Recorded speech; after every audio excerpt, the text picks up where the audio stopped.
Pai tuku hō a Ngāti Whātua o Rākei e kōrero ana mo te hītori o te iwi. Takarawa mai ki tana whakataunga tiriti o Waitangi. Koe nei te rauemi tuarima kia puta ake i te tari o te minita. He wāhanga o te hōtaka e pāna ki ngā whakataunga tiriti e kia nei ko te tai. Ka rongo i te wairua e re haere ana, re haere ana. Ka pāki tōku manawa.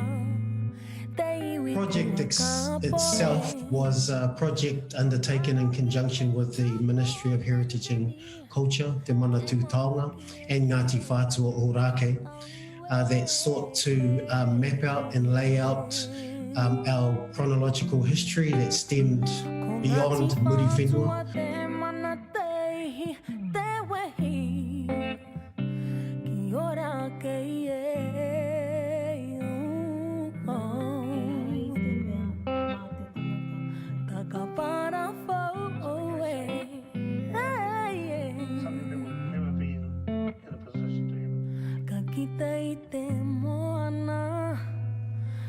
Ka ki te whenua, ka rongo i te wairua e re haere ana, re haere.